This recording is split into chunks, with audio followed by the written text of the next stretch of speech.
নমস্কাৰ, একেকাছ ব্লগ চাপোৰ্টগ্ৰাম পঞ্চম শ্ৰেণীৰ গণিত অনুশীলনী 5G 6 নম্বৰ অংকটোৰ উত্তৰ মই ইয়াতে দেখুৱাই দিছোঁ স্ক্ৰীনত, লিখি ৰাখিব পাৰিব আপুনি। এতিয়া মই 7 নম্বৰ অংকটো বুজাই দিম।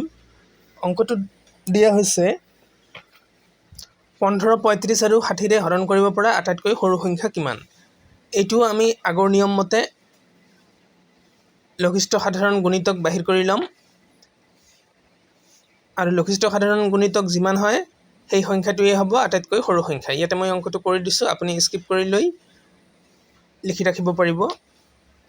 তাৰ পিছৰ অংকটো তেনেধৰণৰ 6, 8 আৰু 12ৰ লঘিষ্ঠ সাধাৰণ গুণিতক উলিওৱা হৈছে হৰণ পদ্ধতিৰে, চুটি হৰণ পদ্ধতিৰে উলিয়াই আমি লঘিষ্ঠ সাধাৰণ গুণিতক পাইছোঁ 24, অৰ্থাৎ বৰ্গটোত কমপক্ষেও 24জন প্ৰশিক্ষাৰ্থী আছে।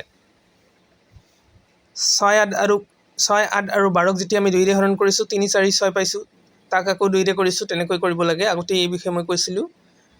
চি নম্বৰ অংকটোৱে তেনেকুৱা 10, 15 আৰু 20 আমি 2ৰে ভাগ কৰিছোঁ, 5, 15 আৰু 10 পাইছোঁ। 15 নামিছে, 2ৰে 10ক যায়, 15ক যিহেতু নাযায় সেইটোৱেই নামিছে। আগৰ নিয়মতেই কৰিছোঁ। 60 মিটাৰ দৈৰ্ঘ্যৰ ৰছীৰ প্ৰয়োজন হ'ব। ভিডিঅ'বিলাক স্কিপ কৰি লৈ আপোনালোকে লিখি ৰাখিব পাৰিব। তাৰ পিছৰ অংকটোৰ উত্তৰ 60 মিনিট অৰ্থাৎ 1 ঘণ্টা পিছত তিনিওটা ঘড়ী একেলগে সংকেত দিব। যিহেতু 60 মিনিটত 1 ঘণ্টা, সেয়ে সেইটো লিখা হৈছে।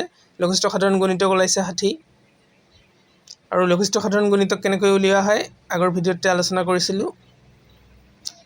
গৰিষ্ঠ সাধাৰণ উৎপাদক হ'লে গোটেইখিনি পূৰণ নহয় আৰু যিবিলাক সংখ্যা আটাইকেইটা সংখ্যা হৰণ যাব লগা হয়, কিন্তু লঘিষ্ঠ সাধাৰণ গুণিতক হ'লে তেনেকুৱা নহয়,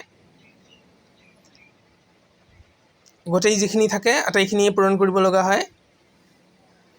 তো ভিডিঅ'টো এইখিনিয়ে, সময়ৰ অভাৱৰ বাবে মই বেছি সময় নকৰিলোঁ। আপোনালোকে স্কিপ কৰি লৈ লিখি ৰাখিব। ধন্যবাদ, নমস্কাৰ।